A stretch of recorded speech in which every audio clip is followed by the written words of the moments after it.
introduction no CJ. Introduction man, I mean, oh CJ, abna Rosa de senya fine. Fa huni nyina. Oh CJ fa huni nyina keka ho lada. There.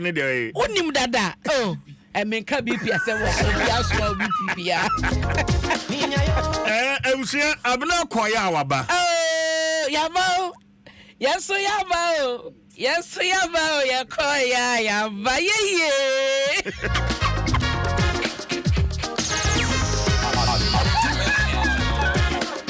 Far above Aram, I say welcome our one and only Abna. Far above, I said CJ, do the needful. CJ, do the needful. Catch no. CJ. In fact, my talk Ghana. My feel papa. Somewhere na and a Samuel and me. CJ, catch a bio na puntono. I was all catching so often. Na kuma Tony.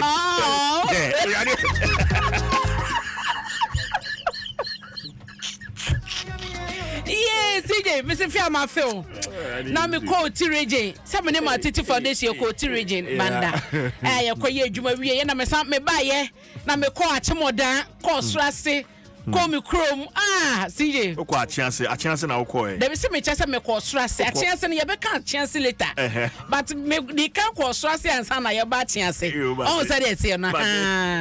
Eti unjedi ayo can go for America but me to Ghana made in Ghana enti baby bia na ampofo or say we miss you sister Abna Poku Ahwenye. Oh, I miss you too. Yankata na CJ mama mati efo nyina che mafi mu nyina papa na omanfo so wa chemache ase CJ ye mo mabaso MPP and NDC na no fieda the big debate ne jadam tino ye usi aba ya na menya akọ free aguna so eduro okay na nipa no free me chese bomodia na free producers na I'm saying Osi me bi ho. So bisa se no wetie yan ti no bisa se ye ma ho na nam so momodia no free producers no na wonyo ni nkomo na ye nhwe ho asem it's the big debate akanafua no ayeso CJ ekika ko be say you ase aduonu ana edunkrum bi o election no 20 aka 19 days 9 edunkrum hours 32 minutes and 2 seconds. Oh wow. And you 2 seconds nko. Atia free so. And to kokromotie no 50 sabre ya kosi 7 December. Bo ho ban. Kokromotie no bo ho ban papa. We de be che utumi nya ntokwa enya tem didie enya kasantwi.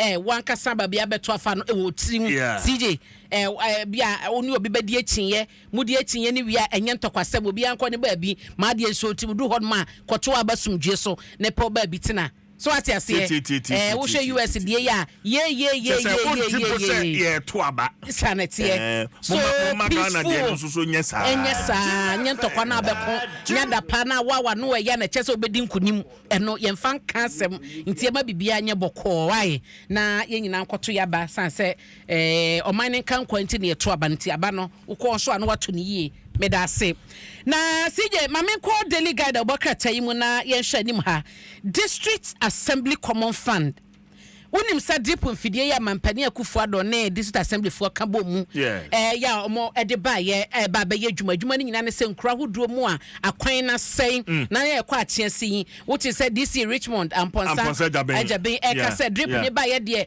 je se ba no ehwo no area na akwan na anya ni nyina no omo adwiso nyina ba soase kwan ne de ye Richmond mo ni nkọ ho soase kwan no he ne ye mayen si je omo kire se drip mfidie na ba no na aye mrase bedwani ono ewo north ton abaton pesu serious saboku jeta blackwa edi subo bi ekobo empanyefo ehwe ni mu die ni mu eye ntoto ye contract omo de ma ye companies a wo mo shortlist ye de adwuma ne ma wo me ho nsensem no wo chesa se kululu bi ba mu e ma sikatuo mu ni ade krompo inflation bi ni ade akokosom na finally District Assembly Common Fund no ede anu ye aba a cheche mu companies dodo a CJ omo nyina ekobede ye ekwa wi achi or company ko na eye ono no nkrato de ba ye no na ye competitive na ebe favor anase ewo forma ebe boa omo so no mo conditions no eye de ebe favor eye district assembly ni omo sese ye omo di edijuma nti eno omo di ho nkrata na release ne de ewa pa CJ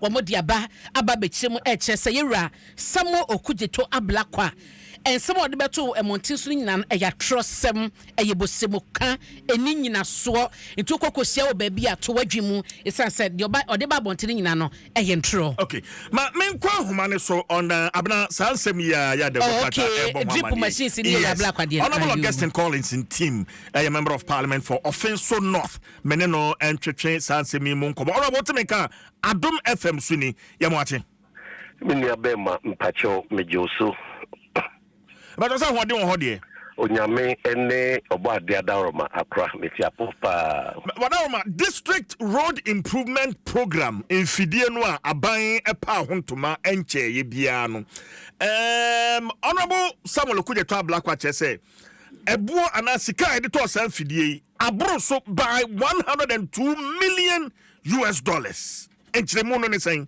honorable team yo mini abema de meka say ebusirimu kasem drip nhyeni ye nsiachibo akese a adwene mu dokese Ghana mampanyin na Nado Danko Akufo-Addo oni ni nearby vice president Alhaji Baruna Ghana how a ekos bebia no omobre omaswati ema futu ombra pfasi manim de ne atwenkyekye na akan ahodo a asese ne nhyehyɛ ya aban ne free 2017 aba said the best woman crossing punto bekoso nyuma hyehyɛ bi te planting for food and jobs de bae planting for export and rural development de bae san hyehyɛ ni nyina ukron kitwa build the local economy no sabri ashasi a epegeno na as part of the program of local economic development no na hu be hia say akwan a no ba na ebei ebeba German so no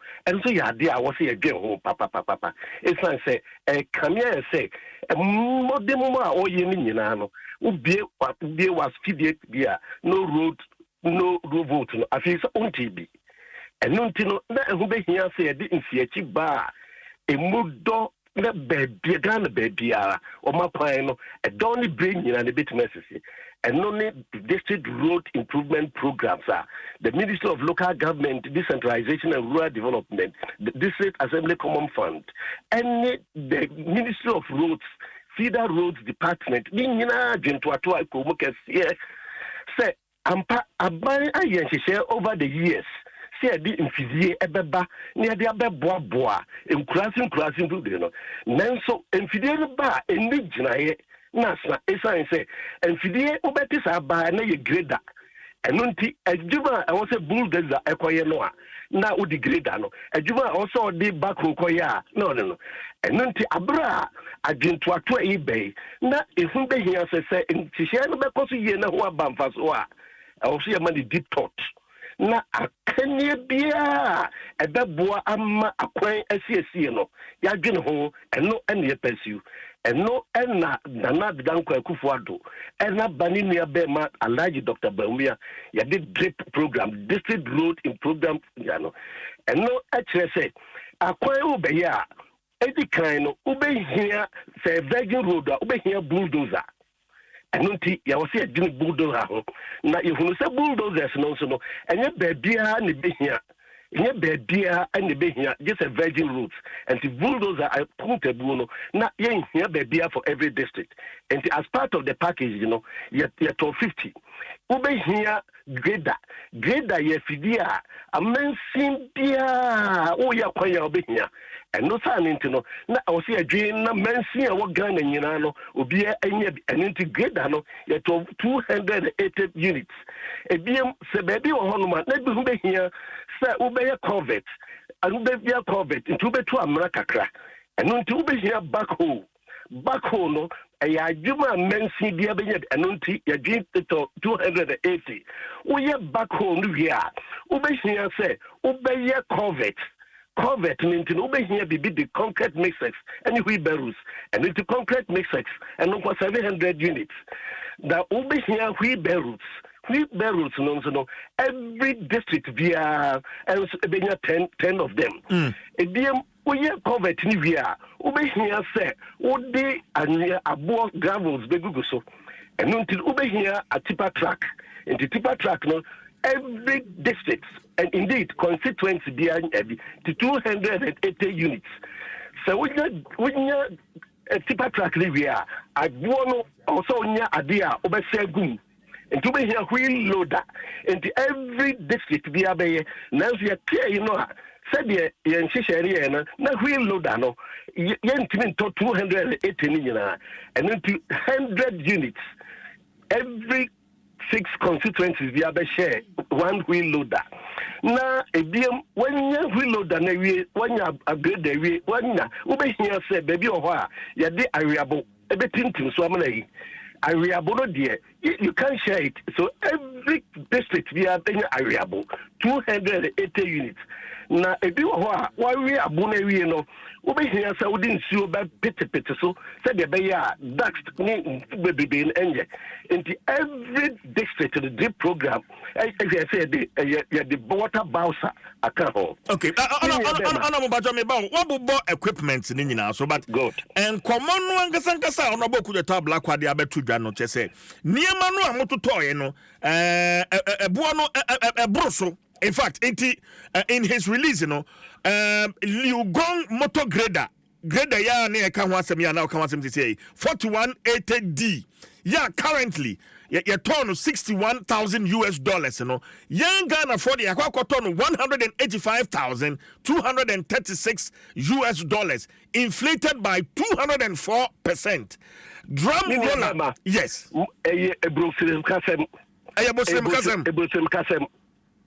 Ebosem kasem sign say say specification ekoto ye share say Ghana etere no the betima boa ama na European specs and no na uko Ghana one more deal with all this equipment no to ara what percent ye to no price no it is more competitive than Ghana companies I think told nyamani nyina ebiem it comes with a maintenance cost na 2 years, not just buying the grader. Said the bay a grader and bet by year juma and bamfaso and nunti ya must specifications and me ba Mr. Metwase ya maintenance cost ni nyina ka ho and with 2 years guarantee 32 engineers from China. They are coming to stay here for 2 years with 32 mobile and maintenance vans at their own cost. Said that within the 2-year warranty period, a Juma said they expect into all this package, not just very reasonable. So they compare 2014, 2015. The same Abrakwana are buying NDC government. They bought one for 27 equipment, 60 equipment 27.7 million euros. We analysis now. Not just in Gombeto 600 in power. That's just over 270 million euros. But we bought 2,420 equipment.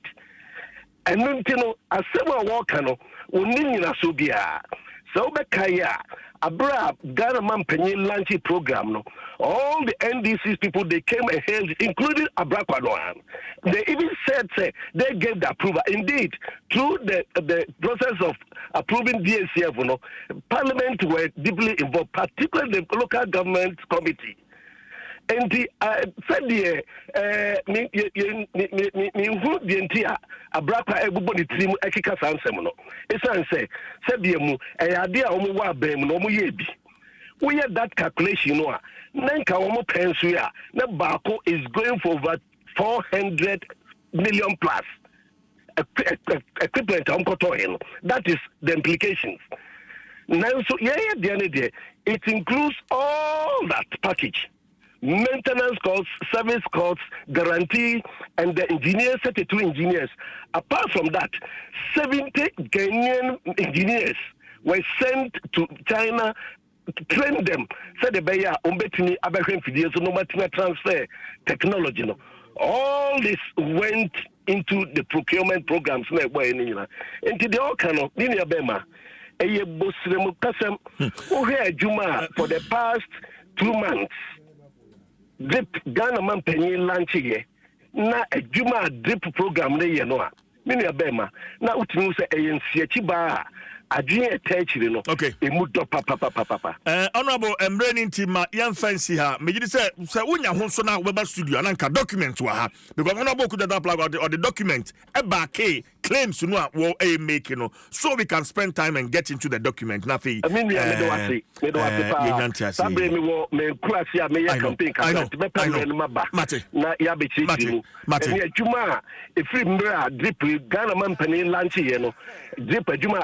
Na Yabobomoy. And for the first time in the political history of Ghana, no road, no votes. And Saba Kikano, also and Noah Abrasi. A chese Ajia Ghana man paying in a bayen, and Adrincasia, touching the lives of people. All right. And no, and Nayanianum NDC for a PBB at the attack. And so, Medasipa, Honorable Augustine Collins in team, a member of Parliament for Offenso North, and Atreche and Comono. Adom 106.3 FM, the Bonkata, and Apostle, yet Dwaso. Abna. Sige, Mamma Dwaso Nsem omo Ediaba no nti no sia obabia ewade ntempo se sija breaking it down eni penyi na kasa wodi nchemu na ba na eno achi so mampani dada John ajikum kufuo sige penyi be se na kakra ne wa news ni mu a na won de nasema woka eche Ghana fo nyina ne se wo munya gidie wo omampani abedi akire Alaji Doctor Mahmoud Baumia emu no monto aba no emfa ema na omeye mampani ntusha panyi wa kwakoye more less Dr. Baumia ne godfather isansa wo hye ebra na oyeba obeye Bank of Ghana governor ni Juma wodie ne sade na enoma eko ene eyama nyosem krompodom de panyi ba mu nyina no no mampadi dada kufuo edimu akotene kakra ntie no na da bokrata yi eche ewo ha sei na wo ba Ghanaian Times mu so a Electoral Commission say ye no ekase no ahafo ena framantemu abato nkata no ma print ni nyina no wo mo chese o ma hye no ena mo sinto bi makomienu bi na ewosom na ECH chese ansa na wo mo ekoche sa ballot papers ni nyina no na CJ amanyoko ahodo a wo mo asi akani bi no bia agent edne sa shasie na ni samubi ena mo kokko hye no ntino wo mo be san so ahye ne reprint no wo mo be hye ase no ena ECH ka ho asem ewo ha no na wo hye ne fa etoso miensan so a omo chese okuani bi ena ya jeli no abosome no makomako dunwotwe na chese afe ne fa no no no enchemu ni nyina no ho circuit court ena asese Olato Moses na wono omo chese wadi fie so dunwotwe o wadi fie dunwotwe wasan kwakoda fie se abosome dunwotwe ya ne boni a waye nyina ne se se akpetashi bi distilling pipe no na CJ wakwakowia na wokogina court no wono akwagitum se chese kwadu nde wogitum ampa yade a CJ waye na enam so ema kwadu bofo chief inspector Charles Aziati editor court nanim de ba ye ne de SCA Owura Michael Johnson Abe wono ene timuafa wotena asem no so nti de akwa wi ache nyina ne se yeso nkonko da fiase afeni abosumi nsia na wo ba onfa ma yesua de nti no nitikura na aye yie na esi October 11 no na omo chese okokọbọ sabra no adabokata yi edi enchimu aba na edanchen so a mame fa Ghanaian Times wie na afi yenhwe da obokrata yi daily graphic mu wokọ ne fa etoso dumiensa CJ boamane obeka ise peace party asumdwe apam ya na oman ni nyina echese obi bia amanyokwa hodo a omo anim anaso omo frank atufo anim ekọ abato enwoma no so no ewoso de ne nsa ehyase na omo nyina gitum se de besi bia de beba bia no wo mo pledge asumdwe emo man ni nyina enkofa basabasa yobi ama ye nim de asisie ne de bi mo akeka ewo hom aka na fa no makomako drunkron na Ghana ekọ abato so na amanyoko ahodo a ejina no na United States omo ambassador wo Ghana ha saying Virginia Palmer wono ede atom nyinanim so obi a emfa ne nsa enhye asumdwe apam no ase na bokrata yi edi nchemu aba musaka bia bekenkan na Dr. George Akufu Dampare Inspector General of Police wono asom okwapoe mantemu ani abefo pa posi adan ya sije bricks papa bi ene ede asie ene wapa hontoma ewo honom na ni nyina mu no de waka ne se Ghana fo nya rehemu nya hotoso se afiwei abato no ebeye asumdwie nti se wo sori ahomache na wo pie akosale akoto aba fa se otim se boni bi ansi basabasa bi ama asumdwie ena posifo ede beye dwuma nti bambo bi adwuma bi a wosom ye ehwese sa asumdwie no ebekoso no sa pepepe ne bekosom de medi ewie no CJ eye Republic Press na Owura Johnson asedun ketia eye dwamtene ema NDC amanyoko no wodi ato NDC amanyoko no emra chibedwafo anim se omunyina mo boycott parliament ai CJ Ose omon boycott into Republic Press ebo ho amane e woni fa etoso miensa eno ano no enye kasa tintintin bia into NDC member of parliament what say emergency recall of parliament no ekoso no anase ebeba so no omanfo momonko wodi se wonyina to NDC titafo nanim Western region nano memenda bra mo chese majority caucus no omunni enyina so papa bia yenti no mo sanso dia fresh parliament emra asetena ebraka na watwe miensa na afia bato kese no adruso interno ene the Republic Press the bokrata so echiremu ewo ha na CJ me kono we no mame moso tew panyi ba ko na diaba ya ehia pa omo kyerese akwakosha hefa na mi hu se de ye no pepepe na asem ni nyina ne se omo kyerese transformer bi ejato mu na no memenda omuchese jato mu memenda amanase na eno no besi ene no yeso manfo wo sampotam ho no nyina no omoda esum yese gbawe si koni taxi rank wono ma na no memenda awia na eja eto transformer ni mu a ehye ye besi se ye kasayi omanfo no gusu eda sumu CJ nti yese ECG mpanyifo mu a mo sampotam ba bia gbawe ehye mansin kro ehye no ECG adwumefo won potam won konkohye mo gbawe si koni 30 rank won mu nyina no omuguso da sumu fitimi na no memenda awia ebesi na dwoda anopa ye kase very unfortunate to woni hujuma CJ me ko na me fa birthday yi enwie